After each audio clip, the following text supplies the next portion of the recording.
for an awesome night of professional wrestling or what? No, I want to hear you loud. I want to hear you proud. Are you ready?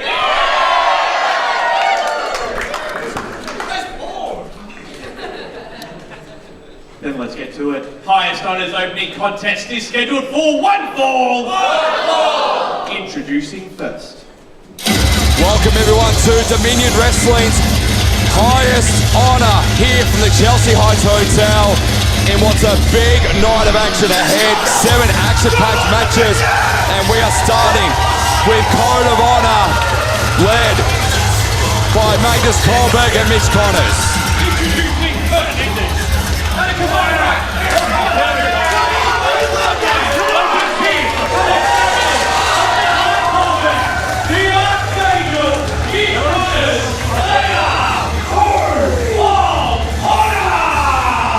These guys have been on an absolute tear across the Victorian wrestling scene. Our Code of Honour, and well, tonight they get the opportunity to really show their stuff against, well, a returning tag team, which we'll get into very, very shortly. It's the first time that they're going to be in action in quite some time, and the return of a particular superstar, which we'll see very, very shortly. It's a good fit. Thank you, my liege. Okay. And introducing their opponent.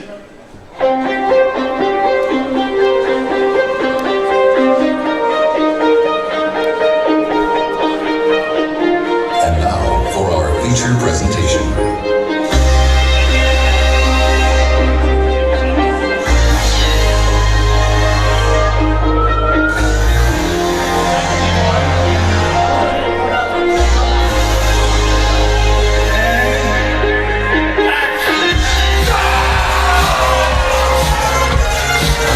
It's a bit of gold inside the Chelsea Heights Hotel because JB Hargreaves has returned to pro wrestling in a little over 6 months.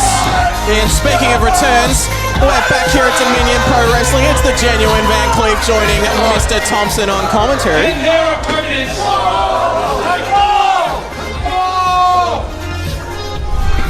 And a combined box office draw of $35 million.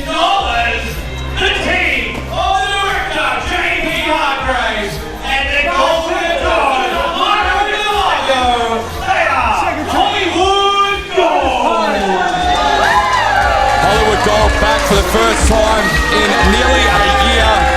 And Van Cleef, it's good to be alongside you again for this one. Hello to you. Hello to you, Mr. Thompson. It's great to be alongside you here again. I've also been out for a little while, but when the opportunity came to call for Dominion, I had to pick it up. And look, the opportunity to see Hollywood Gold once again. Now, I don't know if you know this, they are actually Oscar winners, best tag team. Really? Absolutely. I just asked them. You've done that research?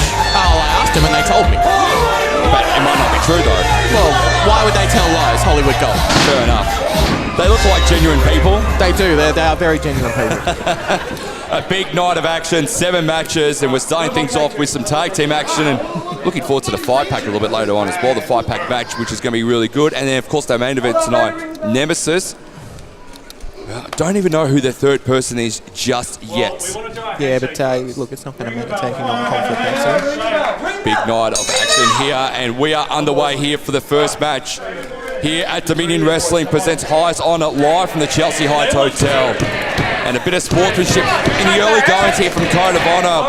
Yeah, sportsmanship, but is that smart wrestling, Tomo? Like, this is a match, the bell has rung, we're on, and then Hollywood Gold here, just reminding Code of Honour here, you know, this is a wrestling match. This is not a handshake match. This is not everybody gets a turn.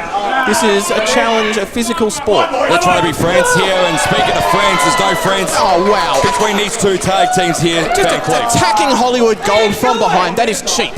That is cheap, that's dirty, and I thought Code of Honour were better than that. They turned their back, Hollywood Gold, and unfortunately they got a bit of consequences going their way. And it looks like Mitch Connors here is going to be the first one to go through the ropes into that suicide dive on the both of Hollywood Gold. And I've got to give him that props for that one. That was well executed, that move. It was indeed. We'll see a replay on that one. Mitch Connors flying through the ropes. And as I mentioned, JB Hargraves, this is his first match back in just over 6 months. He took a bit of a sabbatical to get a little bit more healthier. He's looking in really good condition too. That's what they tell you, Tomo, but I reckon he had a movie to go shoot. Is that what they're telling you? Well, that's what he told me. Again, do you trust anything a Hollywood God would say, though? Being such a box office draw, surely they've got other things on their plate. Well, you got to look after Marco Del Lago. He's a golden god of Hollywood gold, though. Yeah, exactly. And now here comes the director for the first time in, what was he saying, 6 months? Just over 6 months. Just over 6 months. And getting the first strike in, look at that. That's points for JP Hargraves if we're taking the scores here. JB Hargraves might be in a little bit of trouble here, Van Cleef, because he's going to have to deal with a bit of tall timber. And I do mean that in the nicest way possible. He was Magnus Colbeck, who's got a basketball background himself, and you can probably see from a height differential, and we spoke about this off air, but how would you go against a genuine 5 like Magnus Colbeck in a basketball match? Well, I mean, as you know, at 6'4" myself, there are not a lot of people that I look up to, but Magnus Colbeck is one of them, and against in a basketball situation, I think I'd have to try and create some space, which JP Hargraves is cleverly trying to do here. Oh. Speaking of trying to get out of situations and having to deal with someone a little bit taller than you, JP Hargraves could not get himself there, and Marco Del Lago is also feeling the same effects as JP Hargraves in this one. Yeah, when you're as tall as Magnus Colbeck, you're looking down on a lot of your opponents, and here looking for tag teams, but even then, not enough for Hollywood Gold, and they need to regroup here. They need to maybe get a timeout and figure themselves out how they're going to attack this giant of a man. Quick cover here by Magnus Colbeck into the director, and the director kicks out at 2. There we go. He's still working off some of that ring rust. He's been out a while, but got out of that covering predicament, so he's still all right. Magnus Colbeck taking full advantage, and Code of Honor have now taken full advantage of this one after it looked like the Hollywood Gold were going to try and get themselves in a bit of momentum going their way. Yeah, what's Magnus Colbeck thinking here? Hip toss there to JP Hargraves, and he's felt that on his back for sure. Yeah, for sure. And again, with someone as tall as Magnus Colbeck, that's a long way down. He is indeed. Let's go now. Gonna go for another hip toss. And that was not an action replay you saw there, Dominion fans. Magnus Colbeck has gone for the second hip toss and executed it perfectly once again. But JP Hargraves has really got to find something here. He's got to find a way to get out, get the Golden God back into the ring. It's tough though when Code of Honor, who've done so well as a tag team in Victorian wrestling, they know how to chop off the ring and make it in half, and going to make it even more difficult for the Golden God to get himself back into this one. Nice backbreaker maneuver there from Magnus Colbeck, and the athleticism there of Mitch Connors. Quick cover, no good. JP Hargraves kicks out of that one. Again, I've got to give credit where it's due. That moonsault into a pinning predicament was fantastic. Let's see that again, actually. Absolutely. I want to see it again. As the director is absolutely struggling. Yeah, hold on. And here goes a Golden God. That is tag team wrestling. Golden God recognizing that JP Hargraves is maybe a little out of his depth on his return and just making sure he has an opportunity to get back on top. And this is the first time we've seen Hollywood Gold together in quite some time, in over 6 months. And well, it really shows. You mentioned ring rust earlier for JP Hargraves. Their tag team tandem offense, there's no rust in that whatsoever. Yeah, well, they do say that form is temporary, but class is permanent. And we are seeing, even though they have been out and not wrestled together for quite a while, we're seeing their experience come to the fore now. Golden God up on that second rope. They're looking for a tag team move. Beautiful suplex by JP Hargraves. And now just positioning him up for the Golden God to hit, looking like some kind of splash. No, big elbow drop. Nice elbow there from Marco Del Lago. Quick cover here. Ref Joe in a great position. Only a 2 count. 2 count, but with good signs for Hollywood Gold here. Starting to get their rhythm back, getting into that flow again. And I'd expect them to stay on top and win this match from here. Good atmosphere inside the Chelsea Heights Hotel. Good crowd for a Saturday night too. Standing room only here at Chelsea Heights Hotel. It's that's the Golden God again, using every part of the ring to maximum effect. Just reminding the standing room only crowd here who he is and why they should respect him. I don't think that was an Oscar-worthy move there by the Golden God. But it got the job done. Marco Del Lago looking for a scoop suplex there. Very Mitch Connors. Quick cover here now on Connors. The first few minutes belong to Code of Honor, but over the last 2 or 3 minutes in this match, it's really gone the way of Hollywood Gold. Yeah, and a team like Hollywood Gold, even though they have been out for a while, you expect them to come back at you, right? As much as I hate to say, agree with you, you're right on this occasion. Well, I'm right on most occasions, Tomo. Sometimes. Depends on what you say. Connors in a bit of trouble. Not for that instance there. JP Hargraves trying to get himself involved again. And again, smart tag team wrestling from Hollywood Gold, cutting the ring in half, keeping Connors away from Magnus Colbeck. And Ref Chloe looks like she might have lost a little bit of control in this match, but... What are you talking about? The director's back in his corner. He was in the wrong position at the entire time. He has a 5 count, the ref is on it. He got back where he needed to be. Yeah, but see, look, let's focus on the match here. The Gold Gold, once again, big slam, big cover. Didn't get the 3 count though, that's the thing. Yeah, but it all builds. Every slam, every cover, it works their opponent down. I wouldn't be surprised if Connors doesn't last much longer here. He's got to get out. Well, Magnus Colbeck wants to get into this one. And that's the last thing that Hollywood Gold want to deal with is the tall timber and the tall order of the man from Code of Honor and Magnus Colbeck. But Mitch Connors... He's in a bit of a problem here. The Golden God has got himself in between Connors and Colbeck.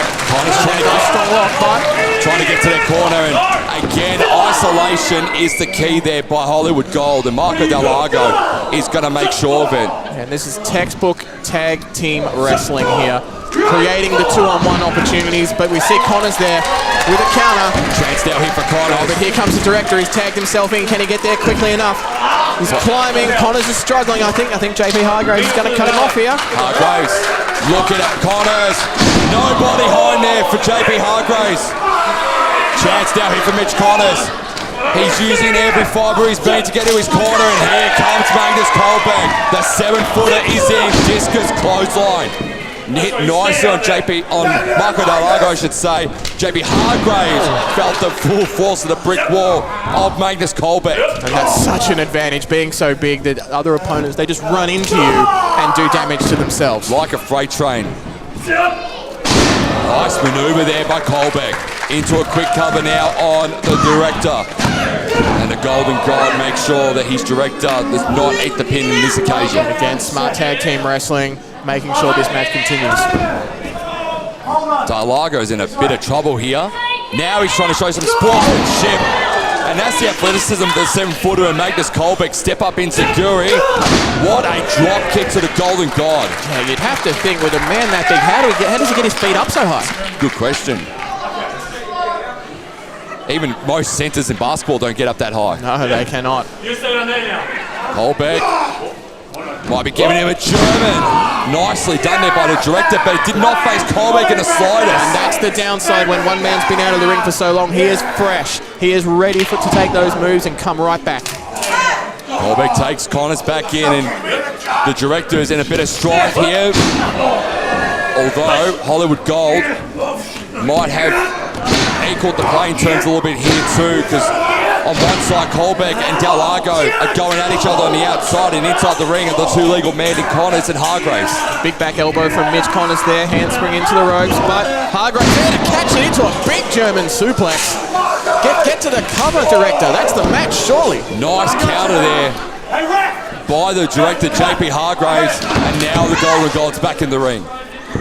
Connors is in trouble after that big German suplex. Oh, right into the turnbuckle, face first. Here we go. What do Hollywood Gold have in mind here? I'll be going potentially here for the walk-off. Straight down, and this could be it here, and Hollywood Gold get the victory. Big win for Hollywood Gold. No, big is right. Magnus Colbeck at all 7 feet of him. Very big man, not big enough. And Hollywood Gold get the victory to start things off here at Dominion Wrestling's highest honor. A huge win. Let's see the closing moments of that match. And, well, most academies, as you know, they play walk-off music, and while Hollywood Gold, they gave Code of Honor their own walk-off of their own with the walk-off. They did, but it was all set up hide that. Huge reversal into the German suplex, and we might see that one again. Mitch Connors springing off the ropes, but unfortunately caught by the director straight into that German, and I think that was really the beginning of the end for them there. It was indeed, as Hollywood Gold get the first victory here at Dominion Wrestling Ties. Honor Michael Thompson is my name. Van Cleef is his name. He's genuine. And it's good to have you back here, Van Cleef. It's good to be back. It's been a little bit away from the wrestling scene, but as I said earlier, when Dominion comes calling, Van Cleef answers. Still to come tonight, Nicholls and Savannah Rowe. Looking forward to that one. Two of the hottest female talents that we have, not only in Victoria but also in the country. That's going to be a great match. And of course, we still don't know the identity of the third man for Nemesis yet. They take on Conflict Axiom, Nate Nitro, Blake Curtis, and Crystal on the main event tonight. Yeah, exactly. And that is going to be a huge main event. Conflict Axiom known all over Victoria and making a name for themselves all over Australia. We'll start the highest honor, and you guys have been an awesome audience already. Give us a round of applause. I want to hear you guys loud and proud. That's what we want to hear. I want to introduce somebody very special to the Dominion wrestling community. Ladies and gentlemen, they are the general and... Oh no, sorry, my bad. The Sheriff of Dominion Wrestling. Ladies and gentlemen, give it up for Big Hoss!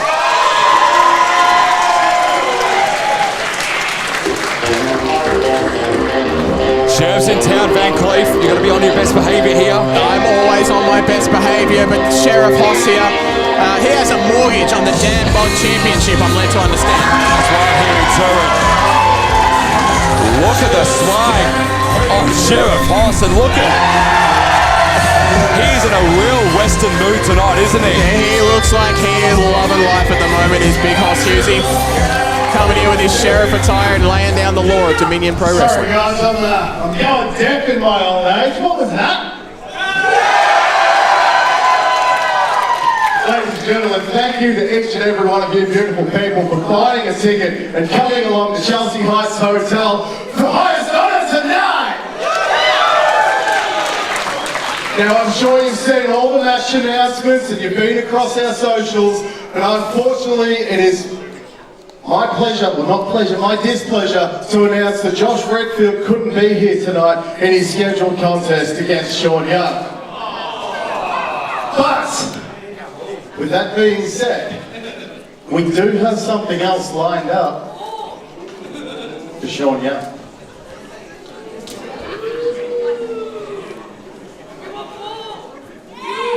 Now we've got a lot of talented superstars back there, ready and keen to give it a shot against Shaun Young. We've got names like Chris Law. We've got names like Nate Nitro. We've got names like the Battle Lord, Blake Curtis.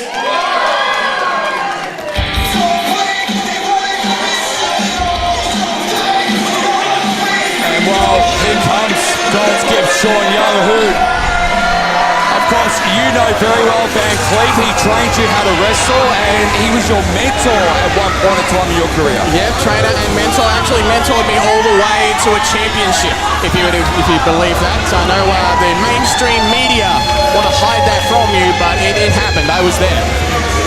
God's gift, Shaun Young, again, was supposed to face Josh Redfield. Josh Redfield not being able to make it here tonight, but Sheriff Hoss looks like he's got a plan or two up his sleeve to potentially give Shaun Young some form of competition. And look, spoiler alert, this is God's gift to wrestling, Shaun Young. It doesn't matter who is coming out from that curtain. Shaun's coming away with the win. Well, Shaun Young looks like he's ready for action, but the question is, who has Sheriff Hoss got in mind? Well, I mean, those three big names from Conflict Axiom, those are all talented wrestlers. They are indeed.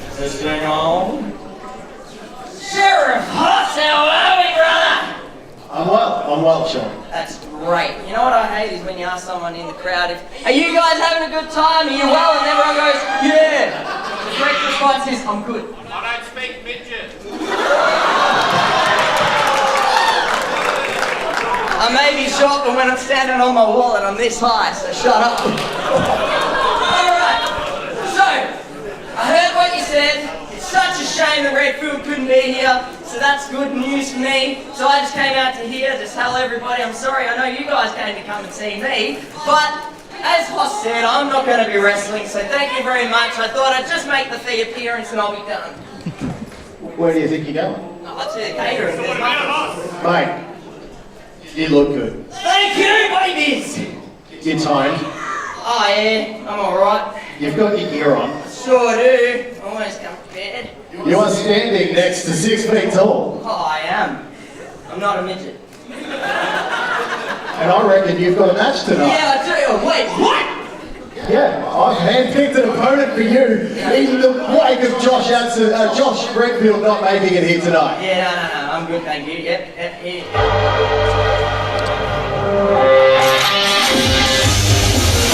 Ladies and gentlemen, without any further ado, please welcome the Arsenal Jet What a pick from Sheriff Haas. The Arsenal Jet Hollow makes his way inside the Chelsea Heights Hotel, and he will be Shaun Young's opponent. And this is a great pick for a youngster who has again only 2 to 3 years now in pro wrestling, but he is making massive waves as the Arsenal Jet Hollow. Look, this is a giant disrespect for God's gift, Shaun Young. He's had no time to prepare for this opponent. He should not be expected to do a match on short notice like this. He was told Redfield, he was made promises, and now they're not being kept. Well, Shaun Young's been in history long enough to know that anything can happen. Expect the unexpected, and the old saying goes, Van Cleef, card's subject to change. And well, the card is subjected to change. Hard subject to a lack of professionalism, I think. I don't make the rules here, brother. The man there does. And Sheriff Haas says, you know what, Shaun Young, these people paid their hard-earned bucks to see Shaun Young wrestle, and by God, they're going to see Shaun Young wrestle tonight, and it's going to be in the way of the Arsenal Jet Hollow. Oh, now Jet Hollow here, the Arsenal, stealing Shaun's glasses. Is he trying to be God's gift to wrestling himself? He could be the future God's gift, Jet Hollow. Yeah, let me tell you, he's not pulling off those sunnies. Hopefully he didn't break them. Nah, see, once he's touched that, Yeah, those are expensive glasses from Shaun Young. Like, Jed would really want to hope he didn't break them. I don't think he can afford them. gross. Absolutely They're disgusting. probably the most expensive Ray-Bans you'll ever see. This is right, joke. Shaun Young said this is rubbish. I mean, it is rubbish. I agree with him. He was promised Redfield. Well, things happen. If Hoss wants to put me in this position, Jet Hollow ready to go. And what a opportunity for Jet Hollow to not only get some experience to get someone like Shaun Young, but also potentially get a win against Shaun Young. Imagine beating Shaun Young in a match that you had no idea you were going to be a part of originally. Yeah, well, I don't waste my time with things that are not going to happen, so I wouldn't imagine. Well, we'll give Shaun Young his flowers, though. He is very happy to at least take this match as much as he doesn't want to against someone like Jet Hollow. He's the ultimate professional. If there's a match to be had, the show must go on. He will be here. here we go. Ready? 15-year veteran in Shaun Young. There we go. Just quick early break of that lock up there, showing his power and strength. And from your time being mentored by Shaun Young, what has someone like Shaun Young taught you when you went inside the squared circle and wrestled? Well, I genuinely don't think there is anyone in wrestling that loves it more, that knows more about it than Shaun Young. You could go to Shaun and say, tell me your favourite match of any show, anywhere. He's got a favourite match. He's seen it. He's studied it. This is probably one of the smartest men in wrestling. And for Jet Hollow, you've seen bits and bobs of his work. What have you made of the Arsenal so far in his young career? Well, I mean, he's got the power game. For starters, you can see that with just those huge shoulders and arms. But look, I don't think he's got enough experience to go with God's gift here. I will say though, Jet Hollow's been. You say Shaun's been studying the brain, studying the mind. Jed's been studying how to make himself a lot fitter, a lot stronger, a lot faster than what he was when he started his wrestling career. He's dropped a couple of kilos. He's looking fantastic, Jed, and he's continuing to improve himself to make sure he's the best version of himself. Yeah, but you have to do that in wrestling, don't you? It's a game of constant improvement. If you're not improving, you're regressing. Because everyone else is surely improving themselves too. Shaun Young just having a few issues getting himself started in this match, and now he's starting to get a bit of control. And this youngster, Jed Hollow. There we go. You say issues. I think he was just going out to show the crowd what a real wrestler looks like, what God's gift to wrestling looks like, and interacting with the fans like any good wrestler should. Well, if you're God's gift, then you can prove it inside the ring. Stop showboating to the fans outside. That's just my personal opinion, though. He shouldn't need to prove it in the ring. He's got the runs on the board. Covered here by Shaun Young with Jed Hollow and only 2 count. Yeah, and see, look at that. And Shaun has taken control of this match. He's currently got Jed Hollow in the headlock there. As Hollow gets out into the big tackle from Shaun Young. Nice shoulder Oh, tackle let's there. see that again. Shaun got air on that one. Shaun Young, of course, a very fast competitor in his own right. He's won some singles championships in his time. Nice hip toss there by Jed Hollow. Wow, did you see the elevation? Shaun Young got air again. Yes, he did. But this time at the behest of Jed Hollow. Here we go, what's Hollow thinking of now? Here's the fast speed of the Arsenal. Well, it doesn't matter how experienced you are. When you get 2 feet to the face like that, it's going to knock you around. Quick cover here by Jed Hollow and Shaun Young at only 2 counts. And so now, Jed, this might be where the inexperience is coming to the fore here, because he's taken just a little too long to get Shaun back to his feet and maintain control. And now God's gift back on top once again. And as you see, straight away back into it. That's what 15 years of experience in this business does. And that's the ring IQ of Shaun Young at the forefront there. And here we go, a bit of cheating there from Shaun Young and almost stole a victory against Jed Hollow. With Kai unfortunately not in the right position to see Shaun Young using the rope for leverage there, Van Cleef. Man, speaking of ropes for leverage, I'm not sure Jed Hollow is going to get his breath back anytime soon. Hollow in a bit of bother. Trying to get a bit of offense going his way. Unfortunately, at the moment, Shaun Young is denying him that privilege. Yeah, just too good, too experienced. Sunset flip over the top here by Jed Hollow on Shaun Young. Kicks out of that one.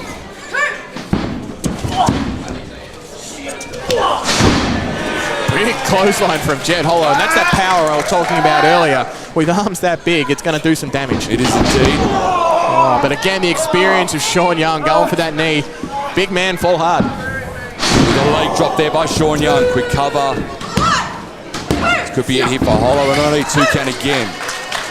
And it takes a while to get the Arsenal down because Jed Hollow, he's been in some big time matches over the last couple of years, but he's been able to learn the tricks of the trade and try and get out of big positions. And yeah, he's made a name for himself very quickly in the Australian wrestling scene, but I mean, from what we've seen so far, Shaun Young, again, with all that experience, it just looks like he's a step quicker. It's also a good experience for Jed Hollow in a match like this.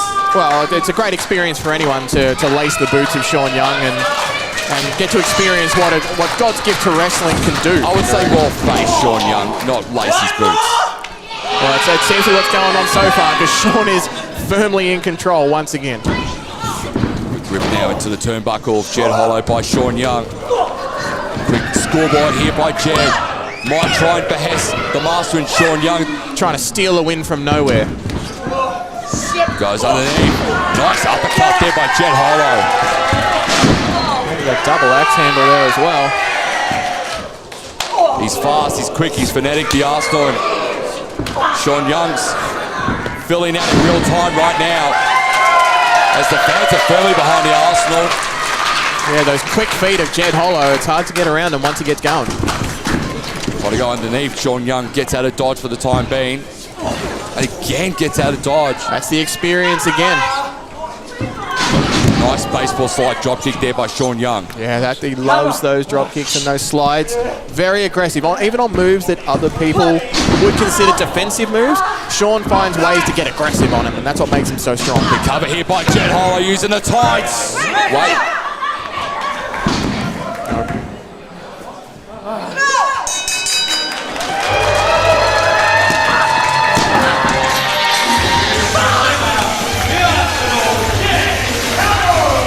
Big win by Jed Hollow. I'm sure he was holding the tights there, Tomo. That's what I thought too. I think there's a bit of confusion there in the ring to determine the validity of that pin, and I think the refs called that wrong. So Jed Hollow gets the victory, albeit maybe under some controversial circumstances, and Shaun Young not happy with it. And he has every right to be. I think Jed had the tights. And here we go, Shaun Young going for a bit of a run. Jed Hollow. The experience of Shaun Young He's been here 15 years. He's got himself paid. He's getting out of here. Yeah. Let's get to our next contest. You guys ready? Yeah! Loud and proud, Chelsea Heights Hotel. Are you ready? Let's get to it. Our next contest is scheduled for one fall. Introduce you first. This is the match I've been looking forward to.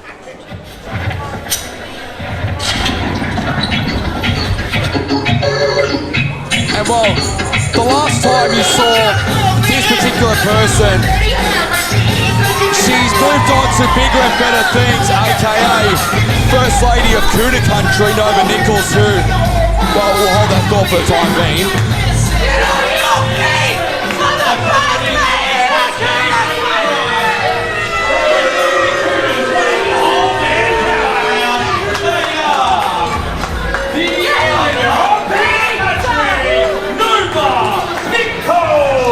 Nova Nicholls has moved on to Cooter Country since the last time you saw her, Van Cleef. And again, someone who you know very well from your experiences inside the squared circle with. Yeah, that's right. Nova Nicholls, one of the few talents in this country that has had the privilege of appearing on my live streams. Nova Nicholls, the First Lady of Cooter Country. Do you like this new attitude from Nova Nicholls? I do. I think she's learned a little something about wrestling and how to get the job done. And their opponents. She looks fierce as well, being the First Lady of Cooter Country, and she does. And flanked by Frankie Grime. Oh, God. But another woman that Nova knows very, very well. The has-been Harlequin, Savannah Rowe. This chick's weird. Just gonna put it out there. This chick's weird. Yeah, but we like the quirkiness. Do we?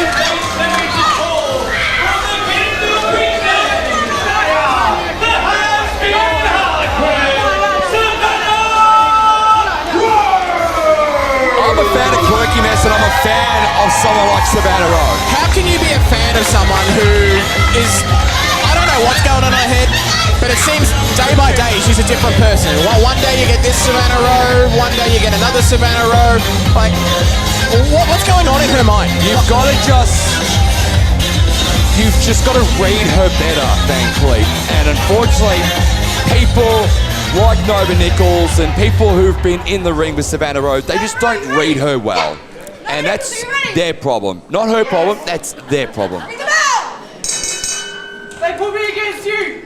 What a joke! What an You say we need to read Savannah Rowe better. How are we supposed to read her, what's going on in her mind, when she doesn't even know? I think she does. It's just she's testing everyone. Like, she's testing Nova Nicholls now. No, I think she's genuinely a few cards short of a fullback. Well, you look at Savannah Rowe. She's thinking what the entire fans just like the Chelsea Heights Hotel is, and people just don't like Nova Nicholls. Again, this proves her lack of mental capacity. She's disrespecting the First Lady of Cooter Country. How many people do you know would do that? You know that's not a smart move. I think there's a lot of people that would do that to the First Lady of Cooter Country. And here we go, the first lock-up, and there's the power of Nova Nicholls. Coming to the fore, just showing Savannah Rowe that maybe she should respect the First Lady of Cooter Country. Well, Savannah Rowe back on her feet quite quickly after that.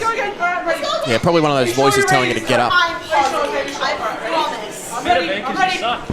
Trying to go for a collar and elbow tie, but Savannah Rowe says it's going to go underneath instead and try and test your strength a little bit, Nova. I'm not sure you want to test the strength of Nova Nicholls. Nova is a very powerful woman.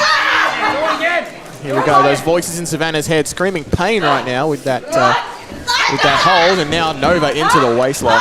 And this is where Nova's going to try and use her strength, but Savannah using the ropes for leverage and not going to be pleasing the First Lady of Cooter Country, that move. Goes underneath against Savannah, straight down on Nova Nicholls. And now there has been Harlequins taking full advantage and momentum in this match. Quick cover, only a 1 count this occasion. Only a 1 count. She had to pause for a moment to just do a quick consultation of all those voices and take a vote. Do we cover now or do we wait? And the X Factor at ringside for Nova Nicholls is going to be Frankie Grime, who, of course, we know the unpredictability of the Swamp Daddy himself in Frankie Grime, Van Cleef. Yeah, that's surely an advantage for Nova Nicholls. And like, even just to have the support of a friend here at ringside, which is something that there has been Harlequin Savannah Rowe, notably no friends at ringside. To be fair, you speak about the unpredictability of Savannah Rowe. The Swamp Daddy's also very unpredictable. Oh, I don't know if he's unpredictable. I think he's much more calculated than Savannah. Savannah's just going where the voices take her. Depends on the day. Similar to Savannah Rose. Speaking of Savannah Rose, she has had enough of Nova, spending way too much time on the outside. And here we go. Frankie Grime being a good teammate, well, was stepping up to Savannah Rowe, but realised he wants none of it. And the Swamp Daddy cowering away from Savannah Rowe. Well, I think he just realised it's not really nice to hit a crazy lady. He should have taken it like a man. Here's Nova Nicholls back in the ring, in control now, just laying a beat down on Savannah Rowe. Those shots again and again. That's going to be ringing her. Well, Savannah's got several bells, and I think they've all been rung. And ever since the Swamp Daddy got himself involved in this one, Nova Nicholls has turned the tables in her favour. And that's what a good teammate at ringside will do for you. Savannah's just got to try and limit her interactions with the Swamp Daddies. A nice splash in the corner there by Nova Nicholls. She should be worried about limiting her interactions with Nova Nicholls at the moment. It's something I've been doing my whole career. Nova, absolutely. Quick splash there. You've copped the brunt of that from Nova Nicholls in the past. I have. That move hurts. To kick out of that, no normal person can do that. And of course, Savannah Rowe needs to try and avoid the Supernova, which you've copped a couple in the past from Nova Nicholls. Just the one. Just the one. It hurts though, doesn't it? It does. Actually, that Supernova from Nova Nicholls is the reason I do not hold the title today. For good reason too. Straight strike to the back there by Nova to Savannah. Can't talk about that match. It's still before the courts. That's fair enough.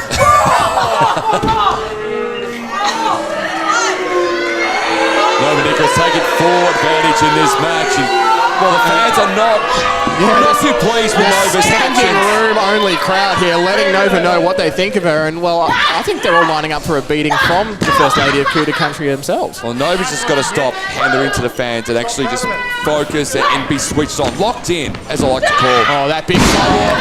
The nice spinning sidewalk there. Another one of those moves I felt the full force of. Savannah should not be kicking out. She does on this occasion. I mean, I'll give her credit. She found a way. Not many people can kick out of that Much sidewalk. to the dismay of Nova Nicholls. Yeah, I mean, you can see the frustration. That should have put Savannah Rowe away.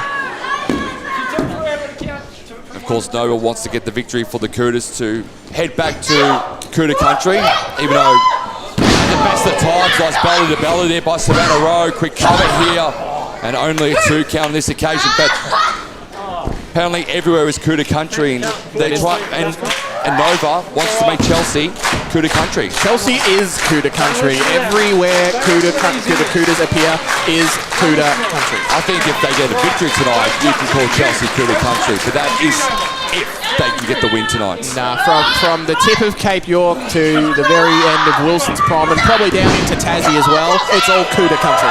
Well, they are from Mildura, the Kudas originally, as Savannah Rowe's now starting to get herself back in this one to stop Nova Nicholls from making Chelsea Kuda Country. Nice spike DDT there by Savannah Rowe. Quick cover here by the Hasman Harlequin. Into a quick cover, and Nova kicks out of 2. Yeah, Nova Nicholls with enough power there to get out a very impressive DDT from Savannah Rowe. Let's have another look. Absolutely. Nice hit on that DDT there by Savannah. Here we go. What's she thinking now? Does she even know what she's thinking now? She probably wants to finish Nova. Here we go. We've seen this move before, Savannah. Well, we're not going to see it again. Nova Nicholls getting out. Here we go. Huge kick setting up for the big slam. The world's strongest slam by Nova Nicholls into Savannah Rowe, and Rowe kicks out again. And Nova Nicholls, look at her. She cannot believe that this match is going to continue. Not a lot of people get out of the world's strongest slam when Nova drops them with it. Yeah, not many at all. Oh, come on, Nova, don't do this. What are you doing? When the world's strongest is not enough, I suppose sometimes you got to improvise a little bit. And Nova there working the turnbuckle. I don't like this from Nova though, Van Cleef. Look, you got to get the job done. This is her. This is the new Nova Nicholls. She's got a new mean streak. She's tired of being disrespected and overlooked, and she is coming to take what she wants. And like I said, not nice to hit a crazy lady. Nova just absolutely scared and spooked by what she saw. Savannah Rowe. Nova takes her eyes off her for 1 second. And Savannah Rowe drops Nova straight on her scone. And Frankie Clark gets involved. Again, the value of having a good teammate at ringside. The sister Abigail there from Savannah Rowe probably should have been it, but Nova Nicholls had just enough left in the tank to get her foot to the rope. What are you talking about? Can you see with those glasses on? You saw the Swamp Daddy get himself involved in this match. Let me ask you how you saw that from back here through 3 sets of bodies. I've got better eyesight than you. Yeah. It's called 20/20 vision, Van Cleef. I think you're just wishing, you're saying things that you wish were true and hoping they become true. Here we go, Supernova. That's it, it's done. I felt that, this is over. Nova Nicholls on top of Savannah Rowe, and that's it. Big win for Nova Nicholls. And while Chelsea Heights becomes coup de country tonight. Well, you say big win. You say big win for Nova Nicholls. I say business as usual for the Cooters. With a bit of help from Frankie Grime as Chef Hoss is out at ringside. He's not about to overturn the result and restart the match, is he? Well, we'll find out shortly. Chef Hoss has got a microphone in his hand, so he's got something he's going to say very shortly. So Nova Nicholls and Frankie Grime look like their night is done. The Swamp Daddy and Nova Nicholls officially exit the ring. It might not be the most popular decision in the world, but Nova Nicholls has made Chelsea Heights coup de country tonight. Yeah, you say it's unpopular, but the referee's decision is final. Did you hear me whinging and moaning when Jed Hollows was clearly holding the tights? No. Yes, you were. No, I wasn't, and the referee's decision is final. There are no restarts. There is no VAR in professional wrestling. VAR, that's good for you.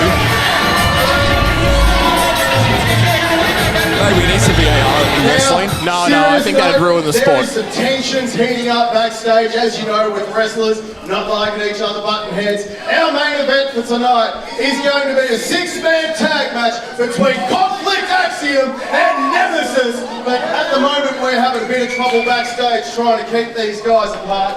Tensions are everywhere. Shit's spilling out. I'd hate for anything to fucking go wrong. Like, without further ado, like, shit is tense backstage. You can cut the air with a knife, it is so tense.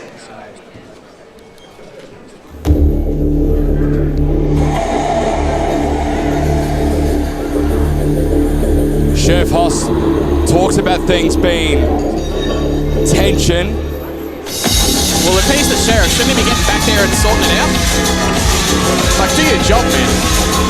Here comes Showtime Shaun Cruz, winner of Nemesis. And, well, again, we don't know who that third person is going to be tonight at main event tonight in a 6-man tag match against Conflict Axiom. I mean, we're talking about tensions backstage. Smart Money says these two are the instigators. Sorry? What's that? Dominion Pro Wrestling, it is now time to surrender to your nemesis.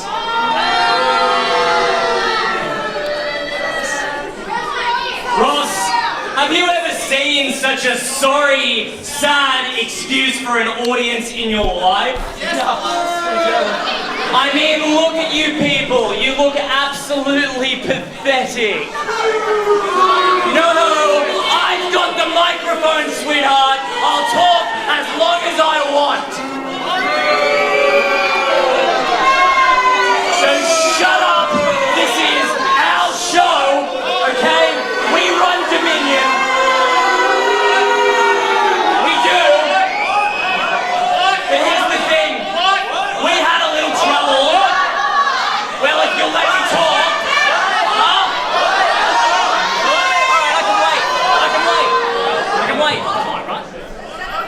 We couldn't find a third member for tonight's 6-man tag.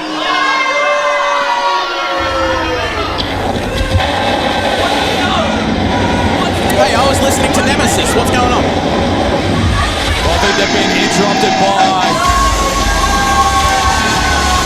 Oh, of course they have. It's this group of egotistical maniacs that can't stand someone else being the star of the show. Nate Nitro, the Battle Lord Blake Curtis, and the Revenant Chris Law. Conflict Axiom are taking over Chelsea Heights. How old is Chris Law? Shouldn't he be retired by now? 20 years strong, baby, and he's going hard and better than ever.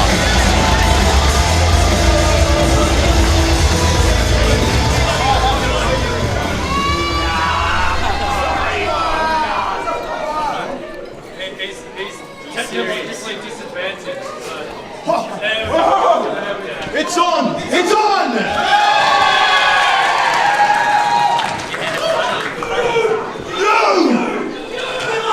Absolutely delightful. I'd ask how you're all doing, but I've heard it so many times, so all I'm going to say is it's an honour and a privilege for Conflict Axiom to be here in front of everyone tonight. But I know very well that you're all here to see some wrestling, and Nemesis, boys, by the way, guys, just so you know, this is Nemesis, so... But, gentlemen, you've got us all wrong. We just wanted to come and talk to you like gentlemen before the match, so please, come in, please. If you think we're stupid enough to get in there with you right now, again, stop there! Before you really interrupt us, we were going to say, perhaps we can find a sick person from the audience. Oh my God! Let me talk! Let me speak!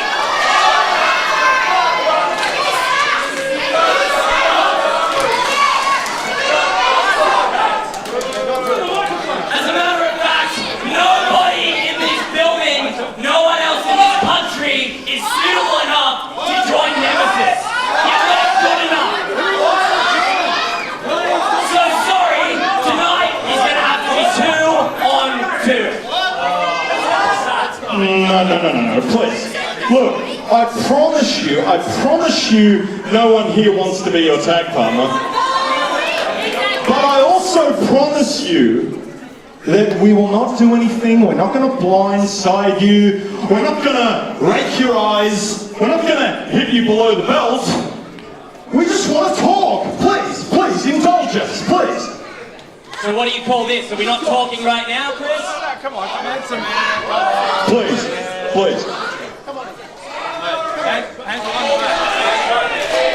Oh, you are good.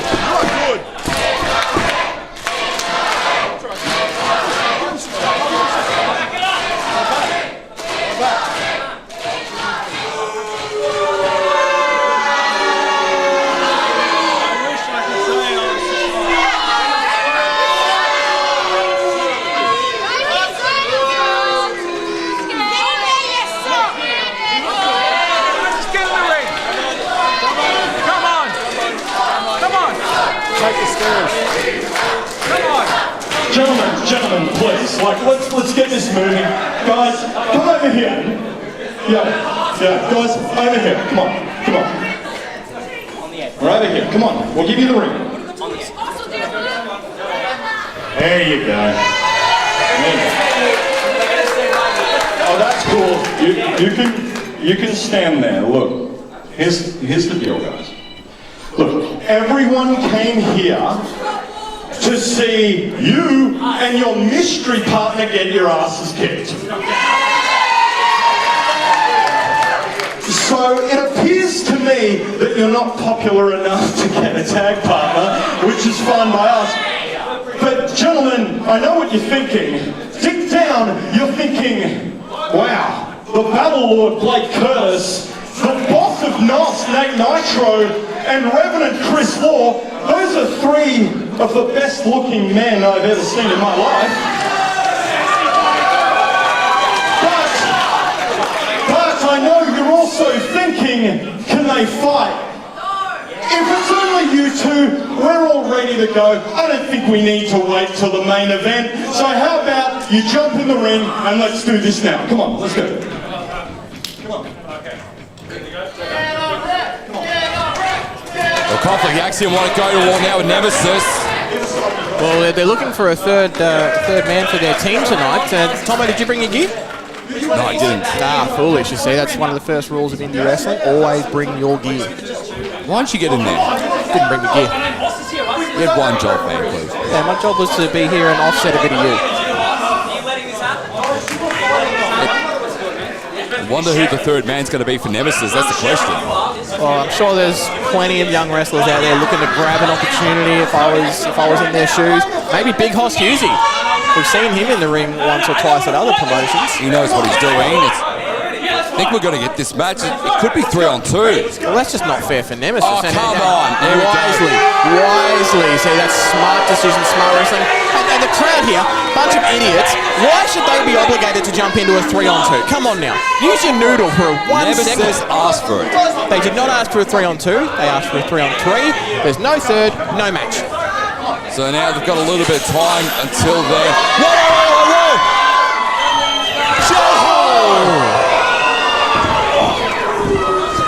Shed Hollow taking out the Revenant Chris Law. And hey, we might get that match because now it's a 2-on-2 again. Jed Hollow with a big win over Shaun Young earlier tonight has gone straight to the leader of Conflict Axiom. You know, maybe I judge Jed Hollow a bit too harshly. The Arsenal, he's a strong wrestler. He's making a name for himself. You've got to be joking me. And hey, let's have that 3-on-2 match that I was so desperate for. Chris Law's out of action. I think it's Nemesis and Jed Hollow versus Blake Curtis and the boss of Nos, Nate Nitro. Let's do it. I'm ready. Jed Hollow has announced himself as the third man tonight against Conflict Axiom in the main event. I did not see this coming, Van Cleef, in the slightest. Neither did Chris Law, but just look at him. Chris Law stunned, like we all are. The Arsenal got the job done early against Shaun Young, and well, he was hiding something underneath his shirt the entire time, and he's shown his true colours here at Dominion's highest honour with showing that he is the third man in Nemesis tonight. And well, I was talking about a young wrestler coming up to grab an opportunity for themselves, and well, that is one way to grab an opportunity, is to come up behind Chris Law and attack him like that. You get noticed. Well, now we know the six-man tag match is official. It is going to be Conflict Axiom and Nemesis. Now we know the third man is Jed Hollow. And how can Conflict Axiom bounce back? That match is later tonight. Is set with Nemesis recruiting Jed Hollow in that main event. We still have one more match before our intermission this evening. Let's get to it. Our next match of highest honor is scheduled for one fall. Introducing first.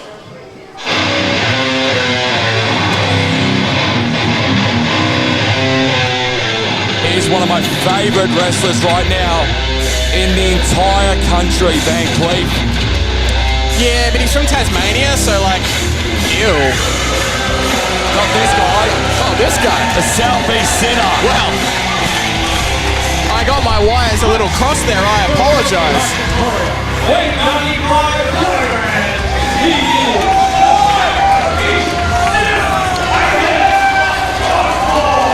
Aiden Osborne, one of my favourites right now in all of pro wrestling. He's brash, he's a bit arrogant, but hey, he's made a massive impact in the last year and a half since he started his wrestling career. Absolutely, he has. This is one of the rising stars of Australian wrestling. He has not been around for long, but boy, has he made a splash. And I also hear he's pretty tall. He's also vicious in the ring too. He is, I mean, the discus elbow.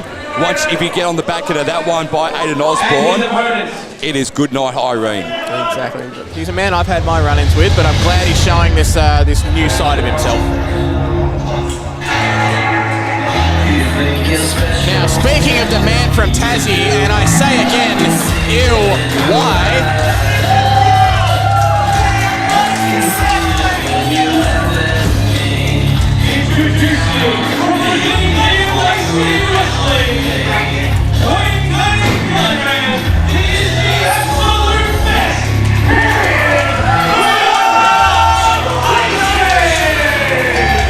This is my first foray and your first foray into watching Liam Lacy, of course, coming from the Apple. Oh, he's here on the mainland and he's taking on a big big man in Aiden Osborne, the Southeast Centre, and probably one of the fiercest competitors he's going to get the opportunity to face in his early career here in Victoria in particular. And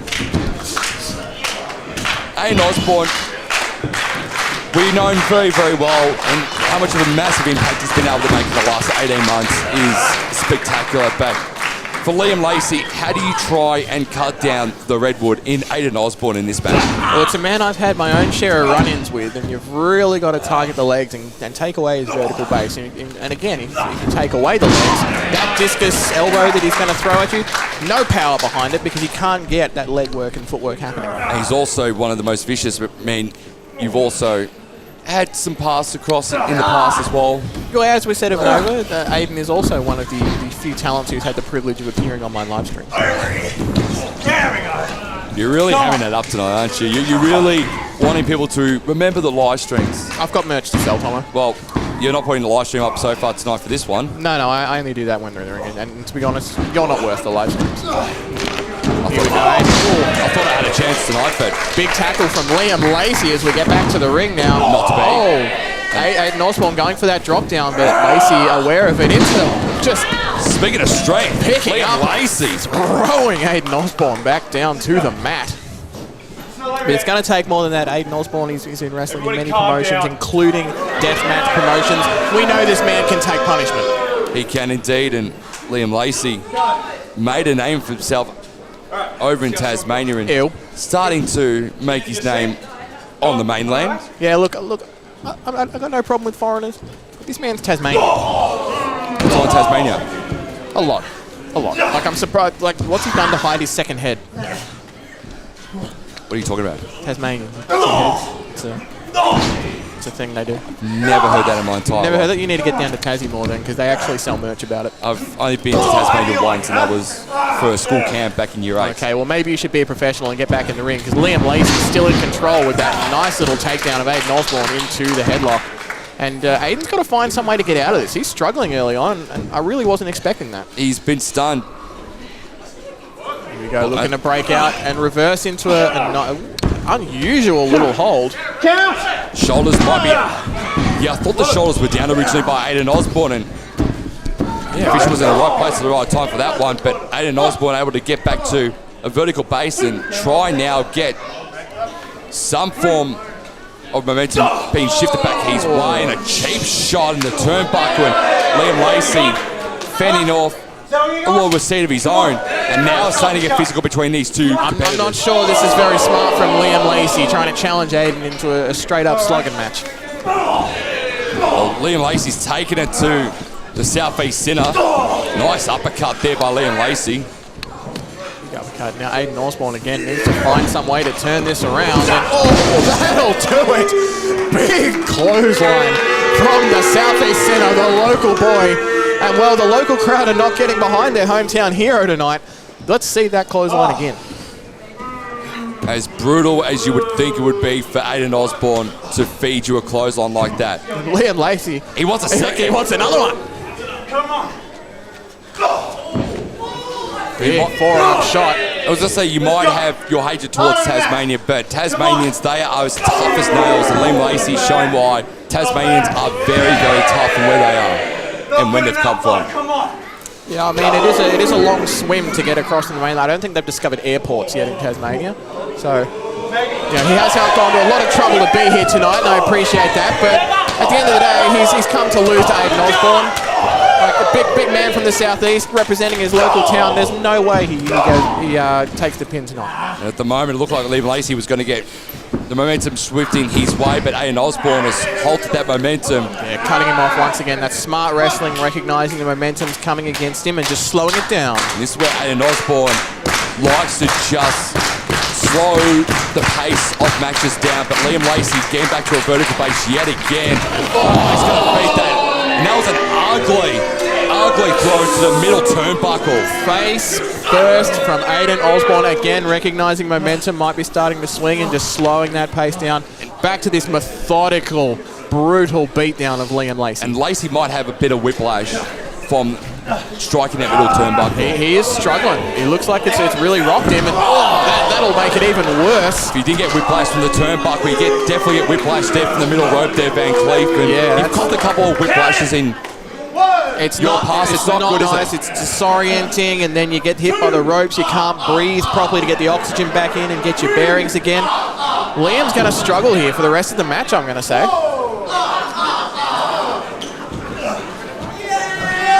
Lacy back into the ring, but straight back into the hands of Aiden Osborne, who summarily dumps him back outside. And Osborne now going to use the outside as a bit of a playground around his surroundings. Well, they say the apron is the hardest part of the ring, but let's ask Liam Lacy how he thinks about the turnbuckle and the ring post there. The post probably a bit more tougher than the ring apron, that's for sure. I would think so. And is Liam Lacy going to be able to get back in? He, again, looks disoriented. He can't get to his feet. He's only got 4 seconds left to get back in. I think this is a win, and Aiden Osborne, he'll take a count-out win, no worries. A W is a W. Aiden Osborne thought he was going to get the win there, but Lacy gets back in at the count of 8. Yeah, but I'm not sure that was the smartest move, because Aiden's on his feet. Liam Lacy's taken so much punishment out there. And I'll give him credit, he's trying to fight back. But I just don't think he has it in him after taking so many hits from Aiden Osborne. Lacy now got to take full advantage here. Nice uppercut there by the Tasmania. Another uppercut to stun the Southeast Sinner. Come on, ref, he's in the ropes, count it. And the Southeast Sinner's in a bit of bother here. He might be in a bit more bother by Liam Lacy. What a show from the Tasmanian in this one against one of the most fiercest competitors from the southeast of Melbourne. Yeah, but look at the fight from Aiden Osborne, not leaving the ring there, staying in. Unlike Liam Lacy, the coward, dropping to the outside. He was thrown out by Aiden Osborne. No, he wanted to go. He did not want to go, and he's showing why he's not going anywhere now near the ring. He's trying to get that suplex. Aiden Osborne, too powerful. Back to the ropes for Liam Lacy, and I wouldn't be surprised if we saw him cower out again. Jeez, the knee by Aiden Osborne. I tell you what, I have not seen this vicious side of Aiden Osborne. In my little runs with him, it's a different Aiden Osborne to what I'm familiar with, and I'm liking it. I'm liking it a lot. It's physical, that's for sure. It's definitely something that not a lot of people have seen from Aiden Osborne, is this more vicious side of him. Really working. He has that loner feel about him though, Aiden Osborne. He doesn't care about anyone. He cares about himself. He likes to keep to himself, and he likes to pick fights with people, and he's picking a fight with Liam Lacy. You say loner, I say maverick, I say lone wolf. I think he's much stronger than you make him out to be there, Tomo. I think he's strong, but I don't think he's a lone wolf of sorts. I think he's alone by choice, and it's because no one else is good enough to go with him. Well, Liam Lacy wants to go with him still. And I'm not sure how wise that is. Wow, disrespectful from Liam Lacy. The man can't even stand up straight on his feet. He's leaning on Aiden Osborne for support, and he's going to dare to slap him in the face like that. I will say this about Liam Lacy. That's consequences. Since he's a Tasmanian, and like the Jack Jumpers, he's going down swinging. And now he's facing the consequences of his hubris from Aiden Osborne, taking punishment, still coming back for more. And Lacy now going to take full advantage and get momentum going back his way. Yeah, Aiden needs to slow him down again. There you go. Oh, nice backbreaker by Liam Lacy. I thought Osborne was going to try and reverse him there into a sweep there from Lacy. Yeah, it looked like Aiden Osborne was going to try and reverse that whip, but Lacy quick enough to turn it into a backbreaker and then lifting him up to slam him down again. This is great scenes here from Liam Lacy to just keep finding the second, third, fourth win. He's finding just 1% as to get himself back into this match. He's finding a way to make Aiden have to keep fighting and find something else, and I'll give him credit for that, but still, the power, the size, the aggression of Aiden Osborne, I think this is all just delaying the inevitable. And this is where Liam Lacy and Aiden Osborne, at the best of times, have differing opinions when it comes to how a match should be played out. Osborne likes it nice and slow. Lacy doesn't mind it fast-paced, and But see Let's now, try and keep someone like Aiden Osborne off guard. And speaking of off guard, see, that's what he gets. And I was going to say, I said earlier, it's unwise to be wanting to go blow for blow with Aiden Osborne. Liam Lacy, in his hubris again, wanted to go shot for shot, paid the price for it. the deep six there by Aiden Osborne wasn't enough to put Liam Lacy away. And now a bit of frustration being shown by the Southeast Cinemas. He goes again into that armbar maneuver. Back to that hold again. And this is where Aiden Osborne is going to show a lot more of his vicious side. He's now got it into a bit of a triangle choke. Yeah, it looks strong. He's holding that ankle to really cinch it in. Surely Liam, what you count to 10 and they're unconscious for that one? Trying to cut off the blood supply circulation of Liam Lacy. And Lacy still has blood going to the head. Well, going to his arm at least. I don't know about the head. He's not made very wise decisions this match, trying to go toe-to-toe with Aiden Osborne. Liam Lacy going to use his strength to put Osborne up and straight down on the canvas. What a slam. The improvisation from Liam Lacy. I've got to give him to that one as we take another look. And that's one way to break out of the triangle chokehold, is just lift up your opponent and plant them back on the mat. It's over. Lacy says it's over. He's starting to get it. Might be going for... Oh, jeez. Head off the skull. And that's it. Lacy's got the win. Big win for Liam Lacy. And a big win for the state of Tasmania. Tasmania outwits, outplays, outlasts Victoria on this occasion in a State of Origin style match, and Liam Lacy gets the victory for the Upper Isle. Don't the wrestlers have some sort of duty of care? I think Aiden Osborne might legitimately have a concussion after that move. And I think there should be pending lawsuits against Liam Lacy for delivering that concussion. I think he did a great job in that maneuver there by Liam Lacy. No, I think the wrestlers have a duty of care to protect the head. Liam Lacy has blatantly ignored that with that dangerous maneuver. And this result should be overturned on appeal, I feel. I disagree with everything you've just said there, but nonetheless, a big win for Liam Lacy in this one. And well, Tasmania get the victory over Victoria in a massive battle. Speed beats strength on this occasion, and Liam Lacy gets the win over Aiden Osborne. And we've still got a big night of action ahead here at Dominion Pro Wrestling's highest honour. Stick with us. Set, ready, set, go! Wait a minute, pretty boy. You're a pod chest, now you like to pull the bird. All up in it, acting coy. If you could, maybe it could be. Alright, let's get back into it. Dominion Wrestling's highest honours next contest is scheduled for one fall. And is a 5-pack challenge match. Introducing first. Welcome back to Dominion Pro Wrestling's highest honour, and we are going to reset with a 5-pack challenge, Van Cleef. Well, you say reset. I'm still pretty jazzed from winning the raffle just then. I can't believe that. You bought the ticket like 90 seconds ago.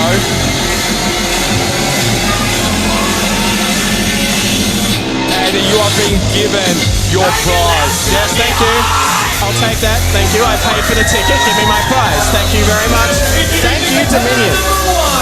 From center stage, playing 6 or 7 octaves, here's the artist, While my co-commentator and my I have to say colleague now, is enjoying his riches on winning the raffle, the artist formerly known as Lockie making his way to the ring, and it's gotten a bit cool in here. However, Van Cleef, the action's about to heat up with this 5-pack challenge. It's very much about to heat up in here. Not 1, not 2, not 3, not 4, not 6 either, but 5. Number 2. I'm Wrestlers count to in the 5. ring. I know that I get until 5. So. Oh. Now I know I call my guys NPCs, but we're talking about main characters right now. Mr. William Walker. You could, some might say, he's an MCE, main character energy. He doesn't have main character energy. He is the main character. And again, as we said earlier, I love a man who's brave enough to wear pink. However, your ticket wasn't pink. No, mine was purple. From the Surf Coast of July, weighing 69 kilograms, he is the main character, Will say, I've been to Geelong a couple of times, and every single time it has been cold and miserable, so I reckon Will Walker might just be the best thing to ever come out of Geelong, and that includes Gary Ablett Jr. and Senior.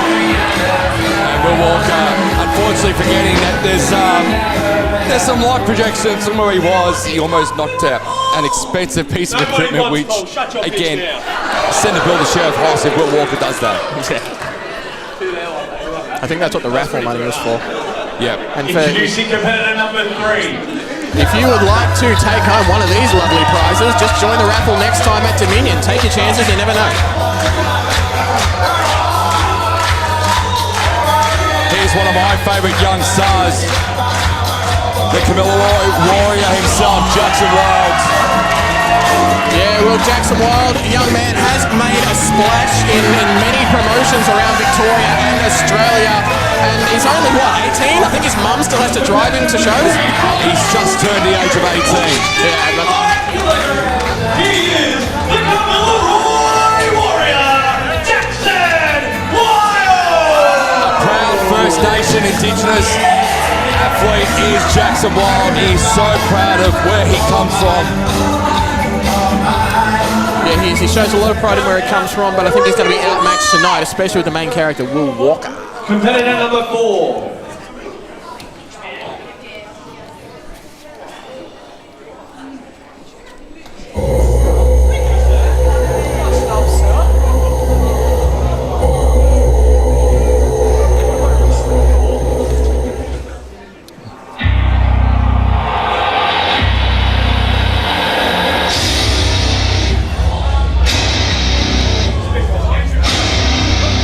Some good recording here.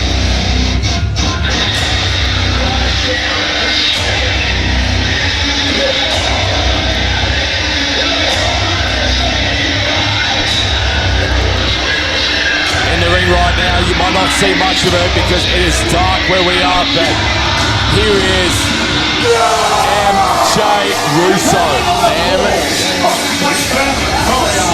He is the Calamity, MJ Russo!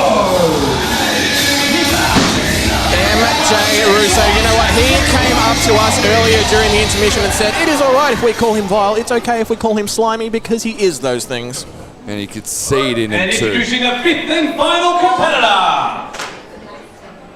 He is potentially the X factor in this 5-pack challenge because, hey, Van Cleef, are you ready to pump it? With Pump It Paul Fury? I'm not sure I'm ready to pump it, but I think it's time to pump it up. the music is getting to me, I have to admit. I mean, we're doing a wrestling show out of a nightclub technically, and it is a Saturday night. Well, I did some of the best. I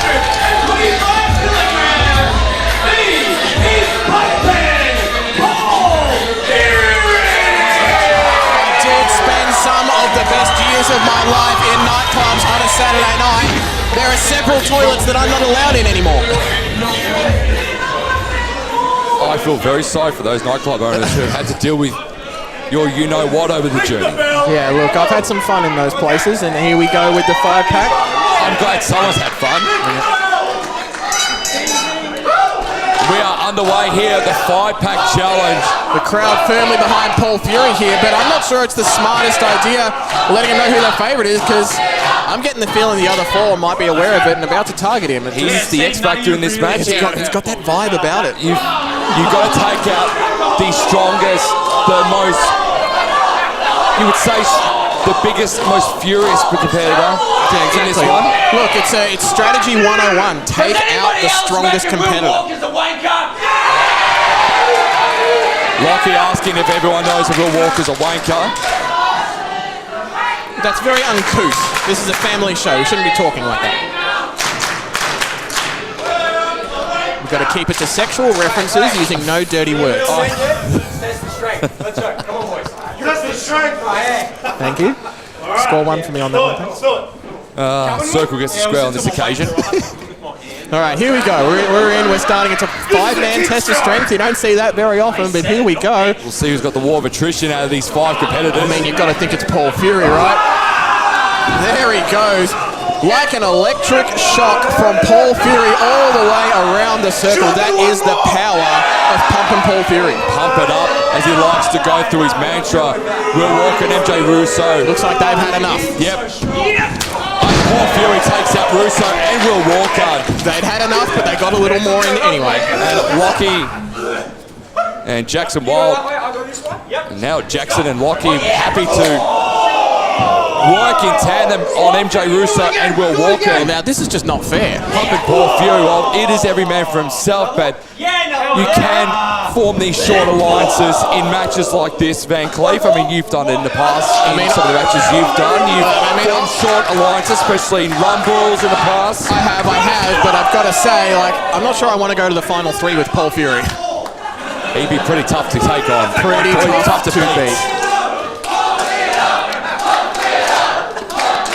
I think the fans are very keen to pump it up here. Yeah, I think for Will Walker and MJ Russo, perhaps they need to form their own alliances. Wow. And Paul Fury puts Will Walker. Give the assist to both Jackson Wild and the artist formerly known as Lockie. That is correct. And that's Paul Fury rubbing it in a little bit on the head of MJ Russo there. But see, Will Walker and MJ Russo, they need to form their own team here and fight back. That's going to be the only way. And Lockie and Jackson Wild happy to work as a team. And there it is.